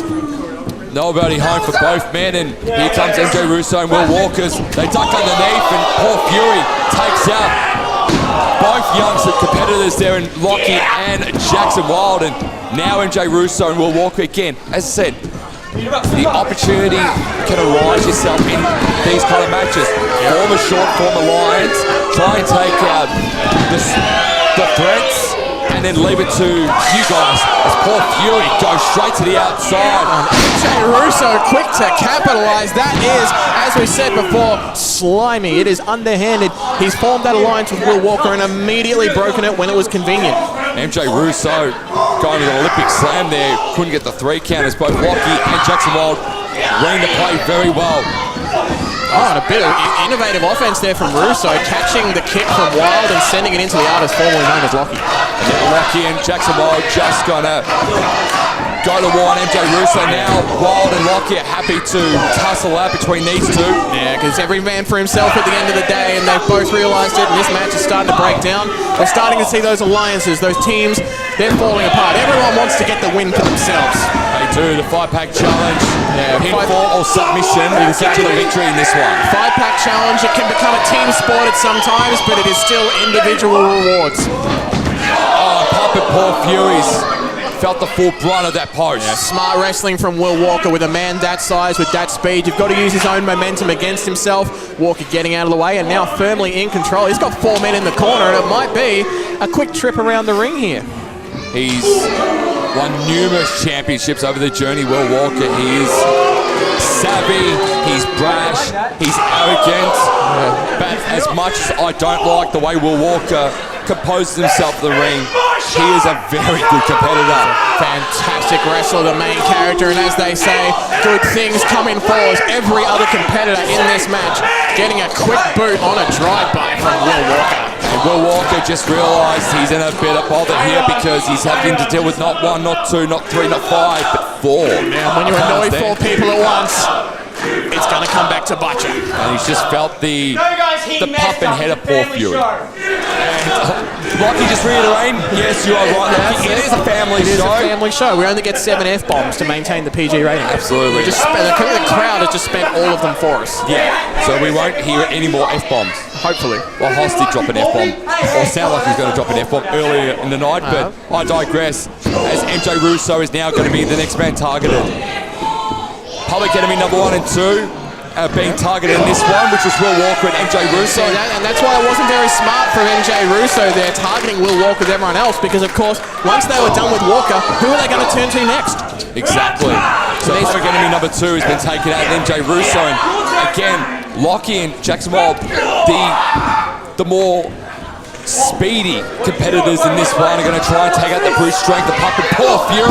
Yeah, and that's 2 times in a row now that a pair has recognised Paul Fury is the danger man. Get rid of him. He's the threat, the X factor in this 5-pack challenge. probably odds on favourite to take the victory in this one. Well, you have to think so, and I mean, the other wrestlers know that, and they're wrestling accordingly. Look at the strength of Pump and Paul Fury. Lockie goes to the middle rope. Oh, and again, the feet of Jackson Wilde. Oh my goodness. And oh my goodness. The strength of Pump and Paul Fury. Double Samoan drop down cleat. I think, look, I don't want to admit it, but I think we have to see that one again. Jackson Wilde and the artist formerly known as Lockie on the shoulders of Paul Fury as MJ Russo looking to try and maybe give Fury some of his own medicine and failing there. Oh my goodness. No way. Oh, here we go. He's got it. Strength of MJ Russo. That's 125 kilos on his shoulders there. Death Valley driver by MJ Russo. Goodness me, what an impact. Quick cover. So much power to bring Paul Fury up onto his shoulders like that and then get him over and down again for the slam. We saw Paul Fury lift 2 competitors onto his shoulders, but for my money, MJ Russo was more impressive right there. That was very impressive from the slime back known as MJ Russo. And the slimy man with 2 initials is trying to get his hands on Paul Fury, but as you say, Jackson Wilde with a nice German. Big German suplex. I felt that one as well myself. It's a powerful German. He can place you anywhere he wants in the ring, can Jackson Wilde, but at the moment, Will Walker looking to place Wilde down and does so successfully. Lockie might be feeling the full brunt here, trying to go for the dub. There was Will Walker, no dice there. Oh, nice move there from Lockie. That was a pure wrestling move there by the father from Lockie. Aggressive suplex. It looks like he improvised it a little bit, but a nice throw to get Will down the mat. And then MJ Russo, a little stalling suplex of his own. MJ Russo, the only man up in this one, Van Cleef. Back to where we were about a minute ago. The vile MJ Russo looking to take it out on Paul Fury. Pump and Paul Fury is the enemy. Oh! Spear by Pump and Paul Fury on MJ Russo. Well, I think he remembers being slammed off the shoulders of MJ Russo, and that spear had a lot of venom behind it. Let's see that again. The raw power of Pump and Paul Fury and MJ Russo. I'm not sure he knows where he is right now as he goes up again. This could be it here. Cradle shot there by Pump and Paul Fury. Oh, no! Damn it! The main character. Here is your winner, the main character, Will Walker. And you talk about slime bags, Will Walker with the slimiest move you'll see in this 5-pack challenge. The hard work was already done. Like someone who's just taken credit for a uni assignment they didn't even put a single fingertip to. Will Walker claims the victory in this 5-pack challenge. Okay, it just goes to show you in these environments there's a bit of chaos going on. It's not about being in control the whole match. It is about being the one at the end. So Will Walker with a massive victory in the 5-pack challenge, and he is standing tall, the man from Geelong. Well, what a way to make your mark at Dominion Pro Wrestling in your first match, the 5-pack challenge, coming away besting 4 others. Absolutely. We've still got our main event tonight, the 6-man tag team match. Nemesis, led now by Jed Hollow, who looks like he joined earlier tonight. As we learned just before the intermission, Jed Hollow is the 3rd man in Nemesis. We've been wondering, and he has revealed all. As I said in his match show with Shaun, I think I may have misjudged him. I think he's a good guy. I think he's a stand-up guy. He knows how to make waves in wrestling. Well, we'll see how Chris Law is very, very shortly as the fans give Pump and Paul Fury a massive cheer as he heads to the backstage area. In that 5-pack challenge, we will be coming back Dominion Wrestling, the Tire Community Centre, June 13th. We will be putting tickets on sale next week, so please keep an eye. Dominion Wrestling AU socials, Facebook, Instagram, wherever you go for your social media. Our next contest for highest honour is scheduled for 1-4. Introducing first. Big news, we'll be back on the 13th of June for our next Dominion Pro Wrestling event, the middle of the year, so make sure you get your tickets. Well, at the Tyab Community Centre, it's going to be cold outside, but it'll be hot in the ring at Dominion Pro Wrestling. Absolutely, that's where winter comes from. And speaking of the coldness, here comes Mike Manson, and he's just cold, calculated. Tony Manson from Broadmeadows, Victoria, weighing 100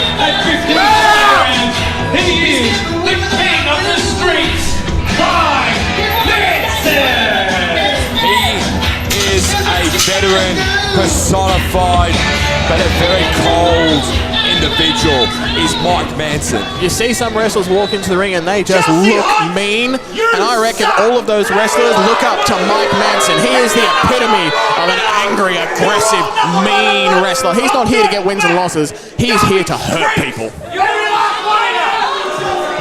And the fans in Chelsea have, well, they've shown that brutal assessment of what they think of Mike Manson. A wrestler the caliber of Mike Manson, he doesn't care what people who are on the other side of the barricade think of him. He doesn't need to prove anything. He is going to show the unlucky, unfortunate rookie Johnny Deville exactly what it means to get into the ring with Mike Manson.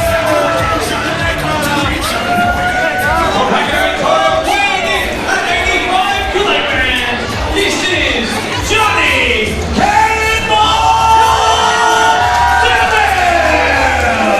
Johnny Deville coming to a raucous applause from the fans here at Chelsea. Cannonball is going to try and again try and tame a more savvier veteran in someone like Mike Manson. This is a great test for a youngster like Johnny Deville. And it's going to be a really interesting test for Cannonball because it's not often that the power game goes against him. Usually he's the one with the strength, the power, the size. But against Mike Manson, he's going to have to find something a bit unusual to get the win. And this is where the savviness of the youngster has to come into the forefront against a veteran like Mike Manson, who we know what he's been able to do over the couple of decades he's been in pro wrestling. Mike Manson. Well, we're going to find out, can Cannonball, does he have the experience to have what it takes to beat Mike Manson? And Mike Manson wants to humble Cannonball. Absolutely. Our penultimate match on the night, Mike Manson, Johnny Deville. Johnny Cannonball Deville, again, another one that's only been around the business for a year or two, but already making waves. But I reckon this is his biggest test, both literally and metaphorically, against Mike Manson tonight. Mike Manson, again, a savvy veteran inside the squared circle and has for a very long time in this sport. And look at that combination, armbar into full Nelson, into a takedown. That is what happens when you get in the ring with someone who's been around as long as Mike Manson. Shut up, fool! Who said that? Who's the pencil? Did he just call someone a pencil? No, that's an old school insult right there. I haven't heard that since the 60s and I wasn't even around. All right, Cannonball Deville looking to get back into the match now, locking up with Mike Manson. Bit of a stalemate early on. These two powerful men and an arm drag there from Cannonball Deville.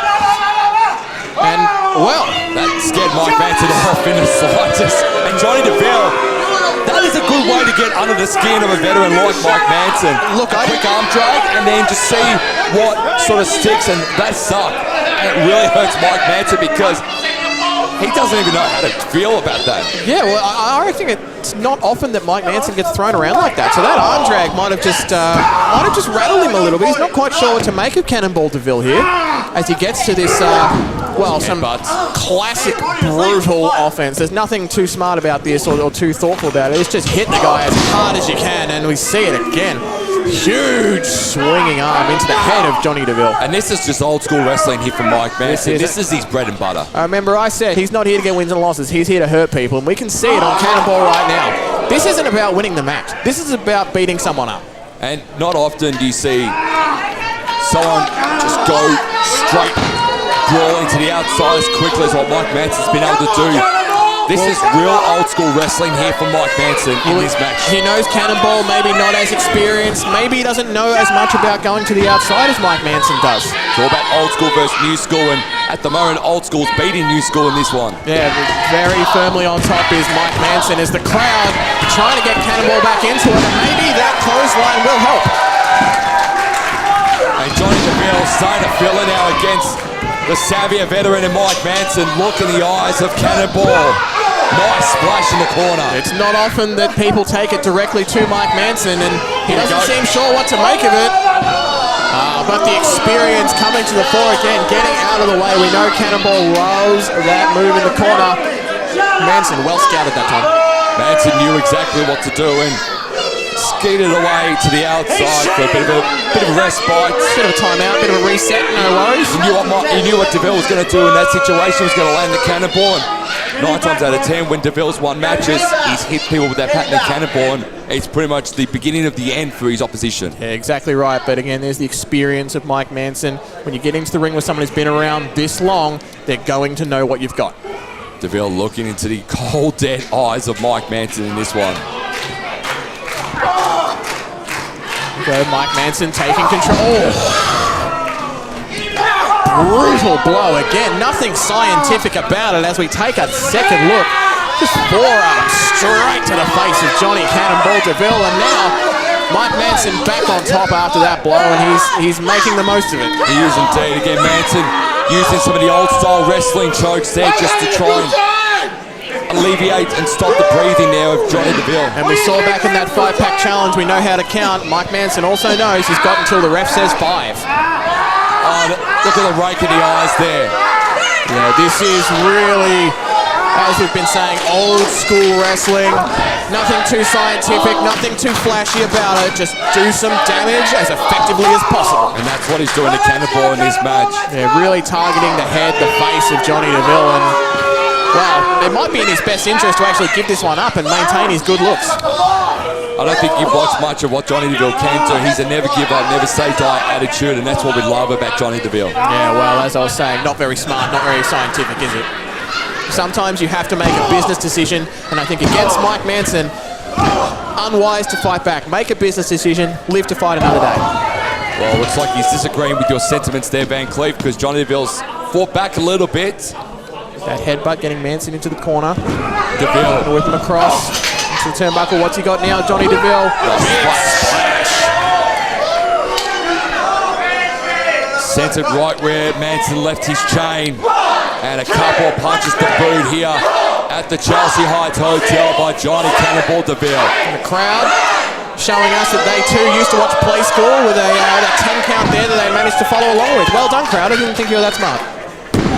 Manson feeling the effects of all 10. He did indeed. Quick cover here by Johnny Deville on Mike Manson, and Manson gets out of 2. Now we've got to ask ourselves the question, is that everything Johnny Deville had? Manson's been in control for so much of this match. I'm not sure how long Cannonball can keep going. You know what? I think it's old school time. Well, Cannonball says, well, if you're going to go old school on me, I'm going to go old school on you. Hey, and turn around is fair play, as they say.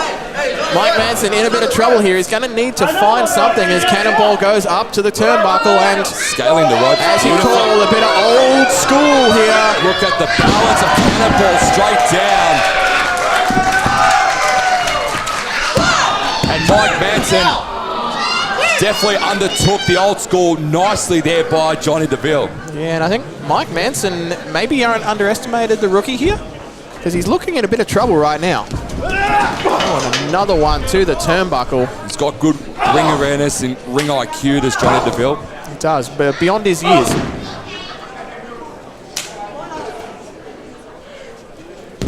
Looking for his next move. Go, whipping to the turnbuckle again and coming in for, ooh, I think he was looking for another one of those splashes, but Mike Manson with a big boot, putting a stop to that. That was brutal to say the least. Nice German. Speaking of brutal, the German suplex. That was nasty. So much force behind it. Johnny Deville has actually rolled all the way back over to his front. Almost spiked him on his head a bit too with that German, you'd say. That's what makes that move so dangerous. And Johnny Deville, he's struggling here. He maybe did spike his head. Deville in a spot of boulder. Oh, pole driver there by Mike Manson on Cannonball. Big pole driver. That, I mean, if his head wasn't hurting from that German suplex, it is definitely hurting now. I don't think he even knows where he is. Quick cover here by Mike Manson on Cannonball. Oh, wow. Manson was the one who... He didn't want to take the win here. He wants to, as you said earlier in the match, he wants to inhumanely punish this rookie here. Yeah, Tomo, as I said much earlier in the broadcast, I'm right about most things, and, well, give me another one. I don't think you've been right most of the night, but you could be right on this occasion. Oh, but Johnny Deville says no. And look, this is why you don't take those risks. When you've got the match won, you go ahead and win it, because now Manson is down in the corner after those chops. Time for a better Cannonball! Cannonball, all that weight straight into Mike Manson, down on the turnbuckle. I mean, you called it earlier. This is usually the beginning of the end for his opponents. Let's see what happens next. Double arm spike DDT there by Johnny Deville into a cover, but Manson rolling. This is the awareness and the experience of the veteran, just making Cannonball take a little longer. And look at that, Mike Manson has managed to get his foot to the rope. Again, the experience, the awareness, that is something you just can't teach. It comes with time, it comes with reps that Cannonball does not have. And that's what Mike Manson is so good at doing, because he knew that if he didn't roll the second time around, oh my God, speaking of which, no. Come on. Looking to cause some damage and some pain. That cold steel of that chain.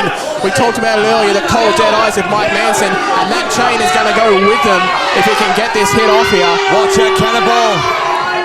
Oh my God. Straight into it. Cold steel meeting the face of Cannonball, Johnny Deville there. And look, I don't want to go early, but I think this might be over. Come on, ref, turn around. There's a cover here. Mike Manson thinks it's over. Let me get that ball. Whoa. Deville, quick cover. It's a no.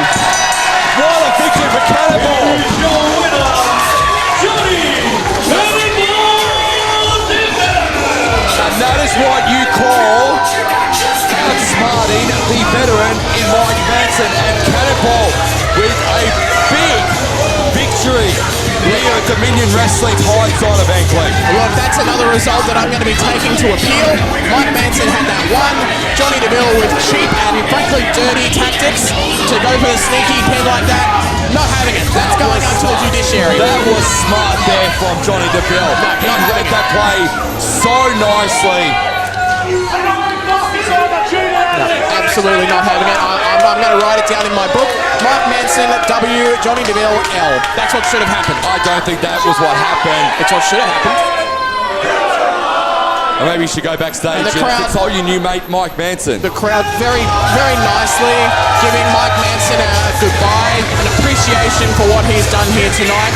That's really smart and respectful from the crowd. With Johnny Cannonball Deville. We're moving on now to our main event of the evening. It is Conflict Axiom and Nemesis. We'll find out the state of Chris Law after what happened earlier tonight. Are you ready for your main event? No. One more time, Chelsea High Total. I want to hear you loud. I want to hear you proud. Are you ready?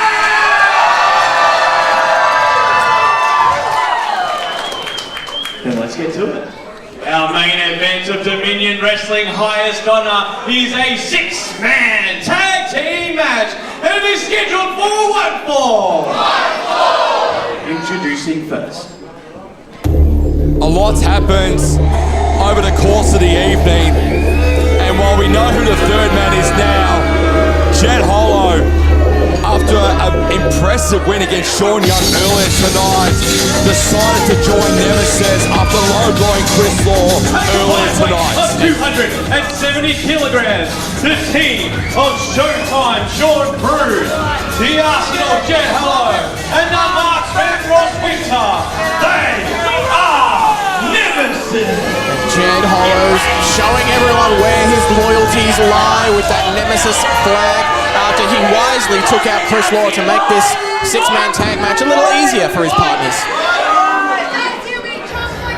Nemesis were asking for a 2-on-2, they weren't going to get it. They had a bit of extra time to try and find their final man, and Jed Hollow said, I'll put my hand up and join you. Now, Nemesis have made this so personal against Conflict Axiom. The team of the Dark of North, Nate Nitro, the Battle Lord, Blake Curtis, and Rick Chris Law, Conflict Axiom! So Conflict Axiom, of course, they've been around for a while. They've made a name for themselves in Victoria and Australia. And here we go. Our main event is underway, and it is broken down twofold in this one. There was no love lost between the two most fierce factions in all of Australian wrestling right now. I mean, Nemesis and Conflict Axiom. You said it before that it had become very personal, and And the 6 men in the ring showing that immediate chaos. Nitro and Curtis been taken out, and Chris Law is like a deer in headlights. He's got 3 members of Nemesis now having to be dealt with. Well, this is what happens here. They offered Nemesis a 3-on-2, a blatantly unfair situation, and Nemesis said, well, hey, if you want to play unfair, we will too. Looks like it'll be Jed Hollow to start things off here in this one between himself and Chris Law. Well, Nate Nitro and Blake Curtis, they've got to get their bearings back a bit because they got taken out quite convincingly by Nemesis to start off this match, and their leader Chris Law is in a spot of bother right now. Well, I'll just put it out there. How nice of Shaun, Cruz and Ross Winter to let Jed Hollow, the newest member, show himself and be first in the ring against a veteran like Chris Law. Of course, Jed Hollow got the victory early tonight against Shaun Young in what was a highly competitive match, and who would have thought that Jed Hollow would go from being a hero here with Chelsea to a villain so quickly. Hey, be fair to the man. He's working double duty tonight.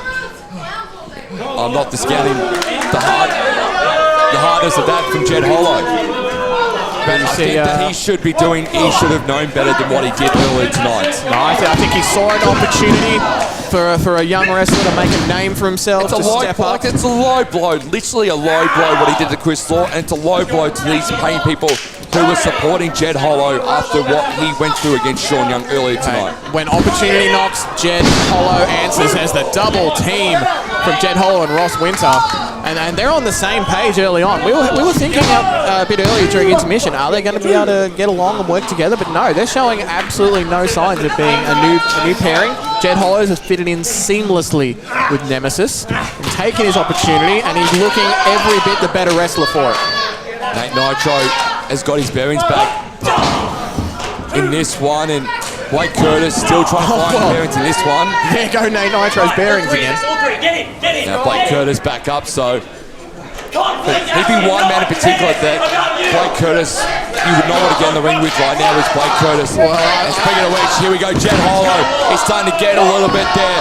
Blake Curtis starting to even things up a little bit too, and blatantly cheating from the outside of the ring, and that's one of the reasons you don't want to get into the ring with Blake Curtis, because he'll use anything he can to take advantage. And you don't want to deal with the Battle Lord or the Boston Knots, and you definitely don't want to deal with the Revenant, but again, this is broken out too far between these two factions.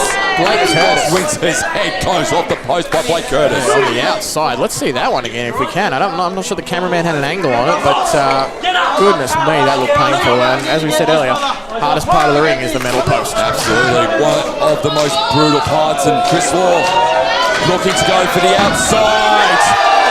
Well, all three members of Nemesis at once. We were talking handicap matches, we were talking 3-on-2s, but Chris Law right there with that dive, he's taken a 1-on-3 and turned it around. Not bad for a 21-year veteran, eh? Absolutely not. This man's been in wrestling longer than Jackson Wilde has been alive. That's a scary stat. Nice neck breaker there from Chris Law. Could almost say the same thing, because I think Chris Law's wrestled longer than Jed Hollow's also been alive. Goodness me, that's, I mean, as much respect as I have for Chris Law, retire already. Put it away. He's looking fitter, better, and stronger than he's ever been, Chris Law, and I don't think he's going to give it up anytime soon. He could go for another 21 years and still look this good. Well, I'll come back in 21 years behind this desk at Dominion, and we'll see how Chris Law's looking then. Spinning dropkick there by Law. As Ross Winter now injects himself into this one. Another spinning dropkick there by the Revenant Chris Law.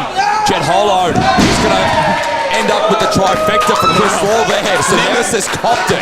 Nemesis on the same page once again. All three of them taking that dropkick from Chris Law. And they need to get a bit of a timeout and a reset here, because they're looking all over the shop. Well, as you know, there was no timeouts in pro wrestling, and should have done that. Should have read the brief a bit better. As Shaun Cruz is absolutely copping it. That's two now for Shaun Cruz. Chris Law looking for a third. This is going to be terrible for Showtime. Dealing with not one, not two, not three, but... Oh, wait, hold on. Blake Curtis wants in, the Battle Lord. He wants a piece of the pie here. I think if you're Shaun Cruz, you definitely want out. What do you reckon, replay? Yes. Michael Thompson, to my right, cannot bear to look at the thunderous chop of Blake Curtis. That is a lot of energy being transferred into the chest of Shaun Cruz. My chest hurts after hearing that. I don't know about you, but my chest absolutely canes right now. Not good, not good.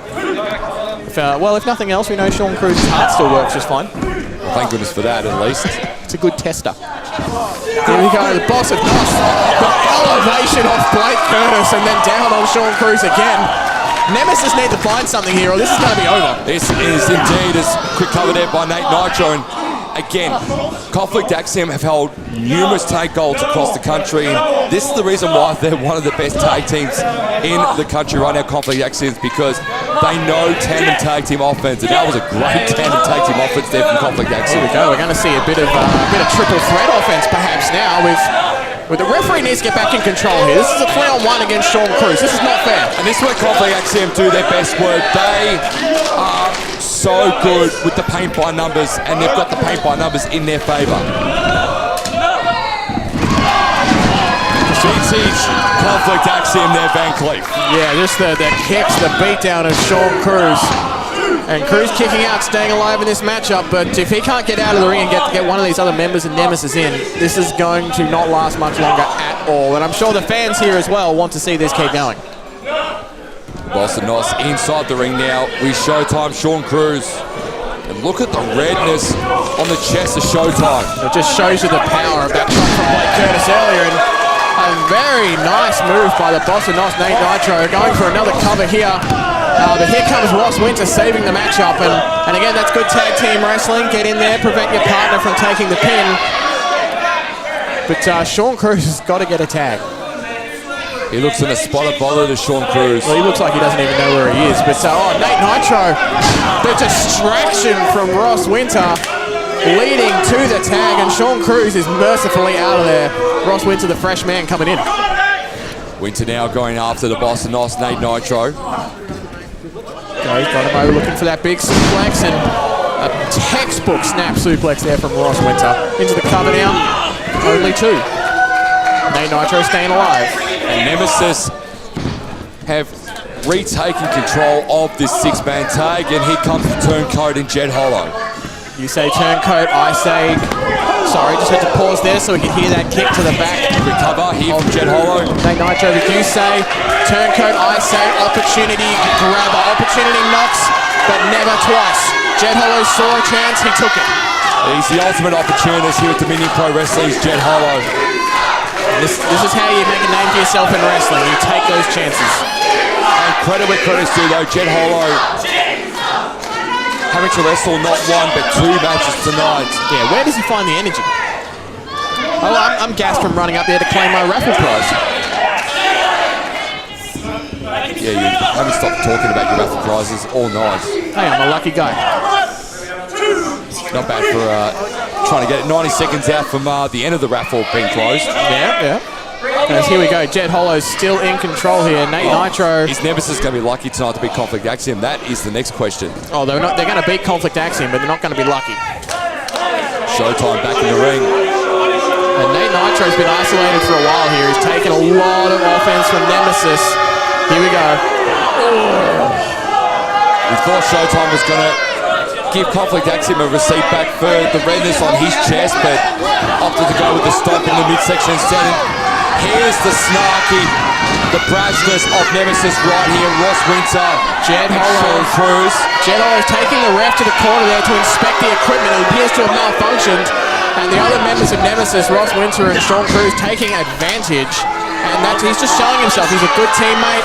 He works well with the other members of Nemesis. He's fit right in seamlessly. So Jed Hollow causing all kind of havoc and headaches for Conflict Axiom. Nate Nitro in a spot of bother, and the elbows raining to the chest by Showtime Shaun Cruz. Here we go, into the cover. Only two for Shaun Cruz there. And the Boston Nos gets out of that one. And Nemesis now taunting Conflict Axiom, just teasing him with the opportunity to make a tag before taking it away again. And now back into the Nemesis corner. Not where you want to be. Not at all. Winter gets himself back into this one.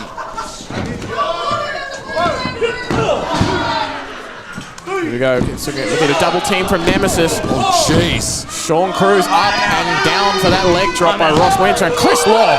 Chris, look, get control, ref. Get him out of here. He's had enough. That's not fair. That is not fair. Chris Law's had enough. That was going to be a 3 count. And now, because the referee's vision is skewed, Ross Winter with that illegal chokehold onto the neck of Nate Nitro. Chris Law thinking 1 step ahead. Ross Winter thinking 2 steps ahead there.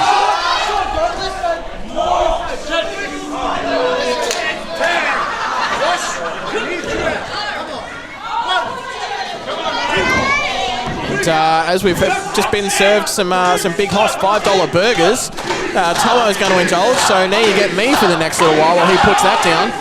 As Jed Hollow's still in control of Nate Nitro and that big spike DDT. That's going to be a 3 count for sure, I'd have to think, but no, only 2. I was ready to ring the bell there, but only 2 on the mat judged by our referee, so it's going to continue here for Nemesis as we tag Ross Winter back in. And Nate Nitro, the question now becomes, how much punishment can this man take? He's been in Nemesis' corner for so long now. Blake Curtis and Chris Law getting more frustrated on the outside, but just unable to make the tag, unable to get involved despite their attempts to cheat and jump in without a tag. As big drop from Ross Winter, but Nate Nitro landing on it into the code breaker, and both men are down. Nate Nitro crawling to the Conflict Axiom corner. He needs to make the tag. Can he get there? Yes, he can. Blake Curtis is in, and Shaun Cruz jumping in after the tag from Ross Winter into that clothesline, that big meaty clothesline from Blake Curtis, the big man. Oh. Here we go, Blake Curtis. They call him big, bald, and beautiful as he goes that splash into the spine buster. Blake Curtis is feeling it. He's been out of action in this match for so long. He's making the most of it now that he's back in. And it is one of the best spine busters you'll see in the game today by Blake Curtis and the Battle Lord. I call him the Brutal Conflict Action for a reason. And he's brutalizing Shaun Cruz as Jed Hollow again gets himself involved, that snake. That's good teamwork. You're sensing your teammates in a bit of trouble. Intervene. Make yourself a presence. Take the opportunity. That has been Jed Hollow's MO this entire night, taking opportunities. He saw one there, he took it again. Does he become a full-time member of Nemesis, do you think, if they can get the victory here tonight? Oh, I think absolutely. If they get the win, it's all going to be down to Jed Hollow, surely, as he's back in to face Chris Law off another double tag. And Chris Law has been wanting to get his hands on Jed Hollow since Hollow decided to drop the load blow on him earlier tonight. Well, you mentioned a receipt earlier, and I think Chris Law's got one for Jed. That's the way we go. This is personal, just both men slugging it out, trying to hurt each other. Jed Hollow with a kick to take control and a nice throat chop.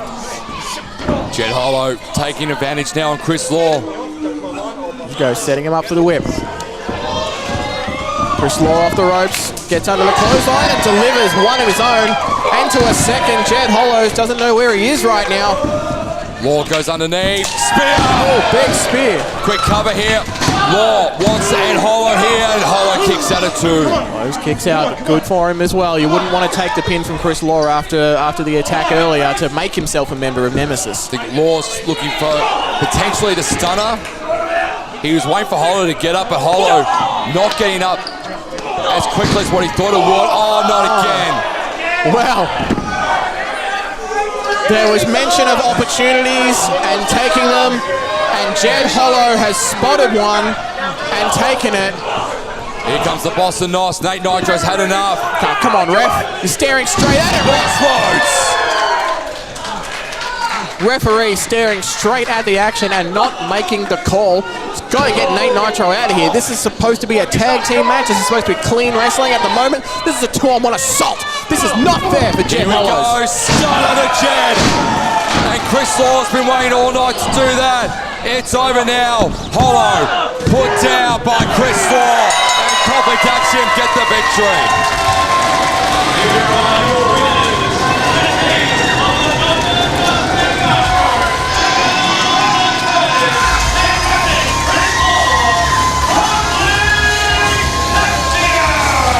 They get their revenge on Nemesis after they thought they would get the better of much maligned team in Conflict Axiom Van Cleef. Well, what I want to know, where was Showtime Shaun Cruz?